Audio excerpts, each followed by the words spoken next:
اعوذ باللہ من الشیطان الرجیم بسم اللہ الرحمن الرحیم. پروگرام بات کرنا ضروری ہے میں آپ تمام لوگوں کو خوش آمدید کہتا ہوں.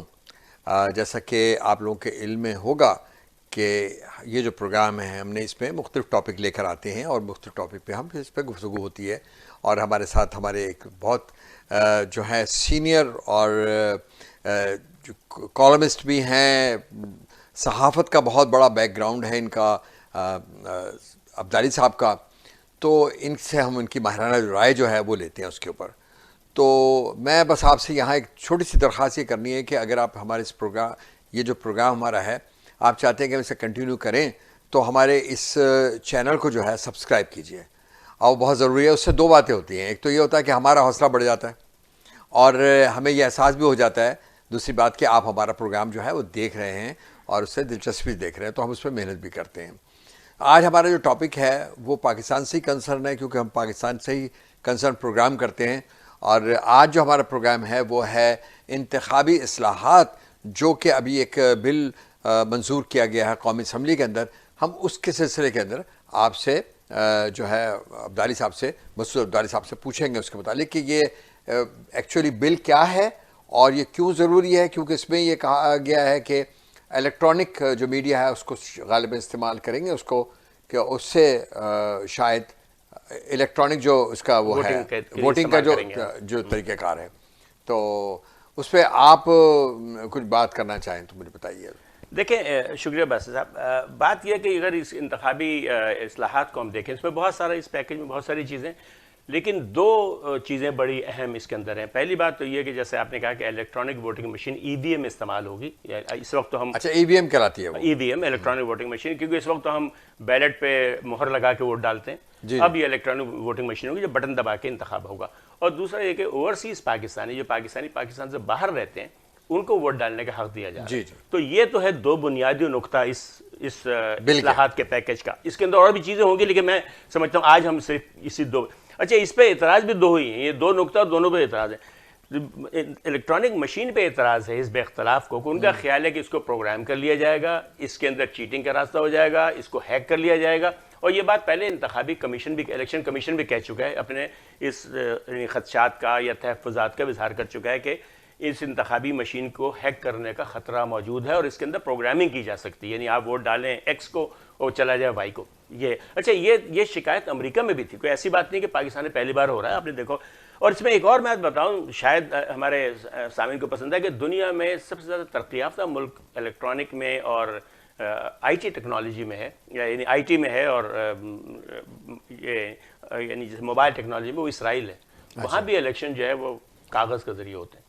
اچھا، تو یہ تو پہلی بات تو الیکٹرانک مشین. اور دوسرا یہ اوورسیز کو ووٹ اس پہ بھی اعتراض یہ ہے لوگوں کا، کہ وہاں کہا جا رہا ہے کہ غیر ملکی جو پاکستانی جو اوورسیز رہتے ہیں وہ انٹرنیٹ کے ذریعے ووٹ ڈال سکیں گے. یعنی ایسا نہیں ہوگا کہ پولنگ اسٹیشن میں جائیں ووٹ ڈالیں، بلکہ انٹرنیٹ کے ذریعے ووٹ ڈال سکیں گے. اور لوگوں کا خیال ہے کہ اس کے اندر فراڈ ہو سکتا ہے. خاص طور سے جو ہمارے خلیج کے افراد ہیں، مزدور لوگ رہتے ہیں، وہ بہت زیادہ چونکہ تعلیمی یافتہ نہیں، تو وہاں پر یہ بہت ممکن ہے کہ ان کے ووٹ جو کوئی اور بھگتا دے. تو یہ دو اعتراض ہیں. لیکن اس میں مسئلہ یہ ہے کہ باسط صاحب، بدنصیبی سے پاکستان میں ہر چیز ہم بڑے بھونڈے طریقے پہ کرتے ہیں. یعنی جو بھی نظام ہمارے آیا ہے، مثال کے طور پر ان دونوں کا رویہ، حزب اختلاف کا بھی اور حکومت کا رویہ، یہاں پر جو مناسب مجھے نظر نہیں آتا. مثلا حزب اختلاف کو یہ چاہیے تھا کہ وہ بتائے اس کو شکایت کیا ہے، الیکٹرانک مشین میں کیا خرابی. یہ کہنا کہ ہم یہ جو بل ہے وہ ہمارے جوتے کی نوک پر ہے، یہ ایک طریقے سے قوم کی توہین. اس لیے کہ قومی اسمبلی جو ہے، پارلیمان جو ہے، وہ عوام کی امنگوں کی ترجمان ہے. براہ راست لوگوں نے منتخب کیا، وزیر اعظم کو براہ راست منتخب نہیں کیا، پارلیمنٹ نے منتخب کیا ہم نے، کہ منتخب یہ ہمارے امنگوں کی ترجمان ہے. تو اس کو یہ کہنا کہ ہم اس کی قانون سازی کو جوتے کی نوک پر رکھتے ہیں، جبکہ آپ خود اس کے رکن ہیں. یعنی شہباز شریف حزب اختلاف کے قائد ہیں، بلاول بھٹو صاحب وہاں بیٹھے ہوئے ہیں. تو یہ کہنا مناسب نہیں تھا، بلکہ ہمیں اس کے تحفظات بات کرنا چاہیے تھا. دوسری طرف اگر ہم حکومت کو دیکھیں تو اس کا رویہ بڑا خراب ہے. مثلا آپ یہ سنا ہوگا کہ اب آ گئی BM، کیا کرے گی PDM. یعنی ایسا لگ رہا ہے کہ الیکٹرانک مشین آنے کا مطلب یہ کہ اب حکومت جیت جائے گی. پھر باہر آنا لگا کہ صاحب اب تو 2038 میں بھی امکان نہیں ہے حزب اختلاف بھی جیتنے کا، اب تو کپتان 2/3 لے لے گا. بھی سوال ہی پیدا ہوتا کہ الیکٹرانک مشین آنے سے کپتان 2/3 کیسے لے گا. یہ کہا جائے کہ ہماری پرفارمنس اتنی اچھی ہے، ہماری کارکردگی اتنی شاندار ہے کہ اب حزب اختلاف کو لوگ ووٹ نہیں ڈالیں گے. یہ تو مناسب، یہ تو بات ٹھیک ہے. لیکن یہ کہنا کہ تو اس سے جو مسئلہ یہ ہوا کہ دونوں طرف سے اس کے اوپر معقولیت کا مظاہرہ مجھے کم از کم نظر نہیں آ رہا، نہ حزب اختلاف کو نہ حکومت کو، اور لوگ اعتراض لوگ کر رہے ہیں وہ بھی اس میں کوئی وزن نہیں ہے۔ ہونا یہ چاہیے، اگر آپ مجھ سے پوچھیں، ہونا یہ چاہیے کہ الیکشن کمیشن کو چاہیے کہ حزب اختلاف کی ساری جماعتوں کو اور حکومت کو وہ بلائے، اور جو لوگ مشین بنا رہے ہیں، جو سائنٹسٹ ہیں جو مشین بنائی ہے، یا جو کارخانہ جہاں مشین، مجھے پتہ نہیں مشین ڈیمانسٹریشن ہو اس کا باقاعدہ، اس کا لایا جائے، اسے دیکھا جائے، اور اس کے بعد اس میں جو تحفظات ہیں ان کے حزب اختلاف کے، اس کو دور کر دیا جائے۔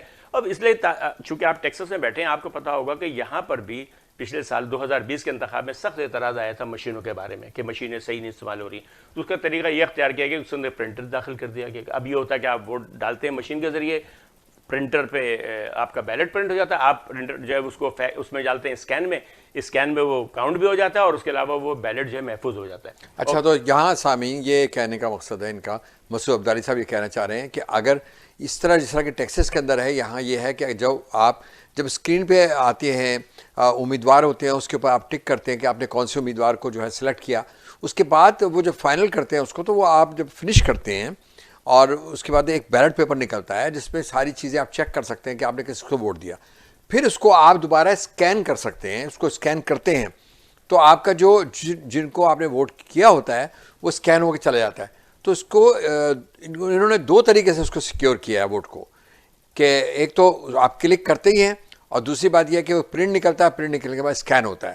تو یہ بہت اچھا طریقہ کار ہے، یہی طریقہ کار پاکستان میں بھی اڈاپٹ کیا جا سکتا ہے۔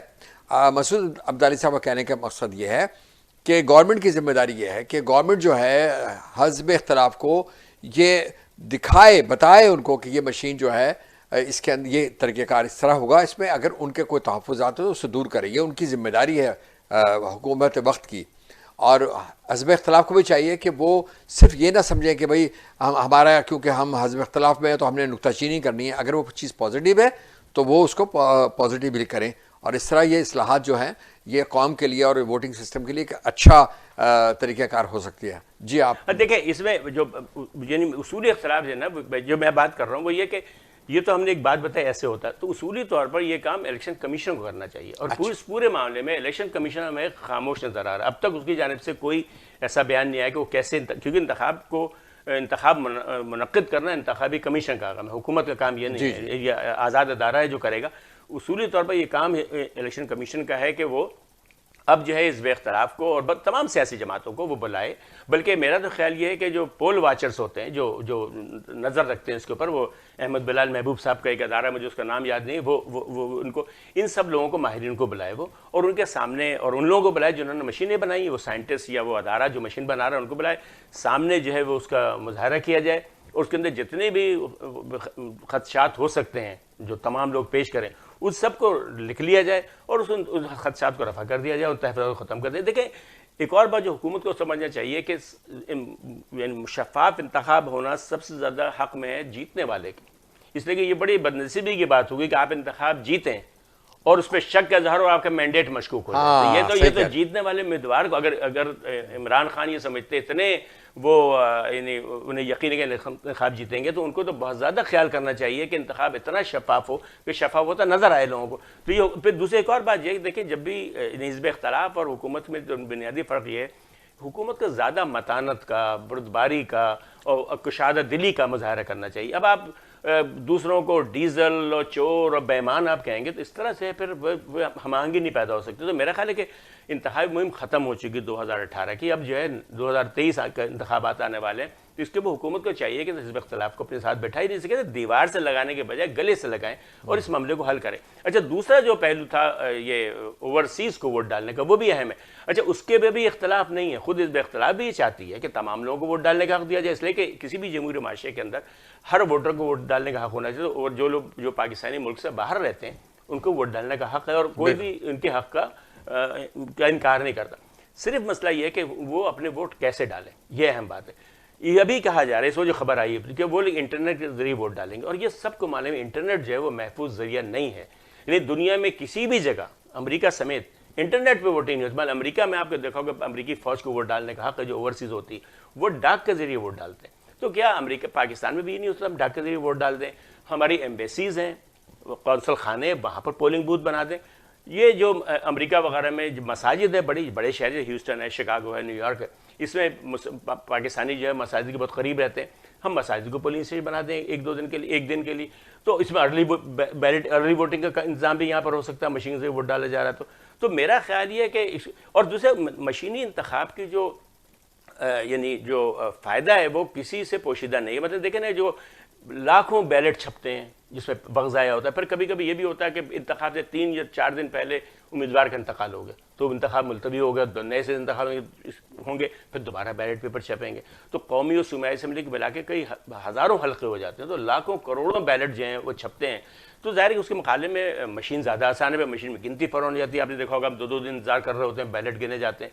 پھر ایک اور یہ نقصان ہوتا ہے کاغذ بیلٹ میں کہ مہر غلط لگ گئی. بلکہ دیکھیں نا، اب تو حد تو یہ ہے کہ سینٹ کا الیکشن ہوا جو ماشاءاللہ سینٹ سے ووٹ ڈالا تھا، وہاں بھی 6 ووٹ غلط ہو گئے. 100 میں سے 6 ووٹ غلط ہوئے. تو اس لحاظ سے مشینی جو ہے اس میں غلطی کا امکان نہیں ہے، گنتی جلدی ہوگی، نتائج فوراً آئیں گے. تو اس کے اوپر تو میں نہیں سمجھتا کسی کو اعتراض ہوگا. صرف اعتراض اس بات پہ ہے کہ کیسے اس کو شفاف بنایا جائے، اور شفاف بنانے کے بعد شفاف نظر آئے. اب بنیادی طور پر جو ہے وہ شفاف نظر آنے والی پرسپشن کی بات ہے کہ حزب اختلاف کا پرسپشن کی بےمانی ہوگی. یہ حکومت کی ذمہ داری کہ وہ اس پرسپشن کو رفع کرے اور تحفظات کو دور کرے اور خدشات کو دور کرے. میرا خیال یہی اس کے مسئلے کا حل ہے. ورنہ اتنا بڑا یہ مسئلہ نہیں ہے جس کے اوپر ہنگامہ ہم کر رہے ہیں. صرف اس کے اوپر متانت اور سنجیدگی کی ضرورت ہے. میرا خیال ہے کہ آپ نے جو گفتگو کی اور اس سے ہمارے جو ناظرین ہیں وہ سمجھ گئے ہوں گے کہ آسان کیا جا سکتا ہے ٹیکنالوجی کو وہ کر کے اپنا کر. لیکن میں یہاں ایک بات کہنا چاہوں گا عبدالی صاحب کہ ہمیں ایک چیز سب کو سمجھ لینی چاہیے کہ امیدوار کا انتخاب جو آپ کریں تو اس کے لیے نہ کسی قسم کا پریشر قبول نہ کریں، نہ تو برادری کے بنیاد پر اور نہ کسی اور بنیاد پر کسی کے اثر رسوخ سے کہ اس میں آ کر آپ سمجھتے ہو جو آپ کے لیے بہتر کینڈیڈیٹ ہے اسی کو آپ وہ چوز کریں. یہ تو ہماری ایک درخواست ہے آپ سے. اور میں جہاں تک سمجھتا ہوں کہ بعض اوقات ایسا بھی ہوتا ہے کہ ایک گھر کے اندر بیوی کسی اور کو ووٹ دے رہی ہے، میاں کسی اور کو ووٹ دے رہا ہے. اگر آپ کے گھر میں بھی ایسا ہی ہے کہ بچے کہیں اور ہیں تو اس کا مطلب آپ کے گھر میں بہت جمہوریت ہے اور بہت سب لوگ جو ہیں وہ آپ کسی کے اوپر کوئی آدمی کسی پہ اپنا جو سوچ ہے اس کو تھوپتا نہیں ہے. یہ ایک بہت خوش آئند بات ہوتی ہے اگر گھر کے اندر یہ ہے. اگر میری بیوی کسی اور کو ووٹ دے رہی ہے اور میں کسی اور کو ووٹ دے رہا ہوں، جمہوریت اسی کا نام ہے. جمہوریت اسی کا نام. ایک بات سے جو آپ نے فرمایا کہ ووٹ کیسے ڈالیں، اس میں ہمیں قرآن نے ایک بڑا اچھا اصول دیا ہے. وہ کہا گیا ہے کہ امانت اہل امانت کے سپرد کرو. جی آدمی یہ سوچ کے جب بیلٹ ہاتھ میں ہو، اور میں تو عام سے لوگ کہتا ہوں کہ جب بیلٹ ہاتھ میں ہو تو کم از کم اتنا تو غور کریں امیدواروں کو جتنا آپ 1 کلو ٹماٹر لیتے ہو. واہ واہ واہ. تو دیکھیے بات میرا خیال اس سے پھر تبدیلی آ جائے گی. اور ہم اس اصول کو اپنا لیں جو اللہ نے بتایا کہ امانت اہل امانت کے سپرد کرو، تو پھر ہمارے یہاں تبدیلی ملک میں آ سکتی ہے. تو ہم نے امانت جو ہے وہ جس کی امانت ہے اس کے سپرد کرنی ہے. اس کا مطلب یہ ہوا کہ حق بحقدار، جس کا حق ہے اگر کوئی کھڑے ہوئے ہیں الیکشن کے اندر اور آپ سمجھتے ہیں کہ وہ آپ کے لیے بہتر کینڈیڈیٹ ثابت ہوں گے، آپ انہیں ووٹ دیں بغیر کسی لالچ کے، بغیر کسی اثر کو قبول کیے ہوئے. مجھے اور عبدالی صاحب کو آج اس پروگرام کے ساتھ اجازت دیجیے. انشاءاللہ ہم نیکسٹ کوئی اور ٹاپک لے کر آئیں گے. لیکن میں چلتے ایک بات کہنا چاہوں گا آپ سے، پلیز ہمارے اس چینل کو آپ سبسکرائب کیجیے. اللہ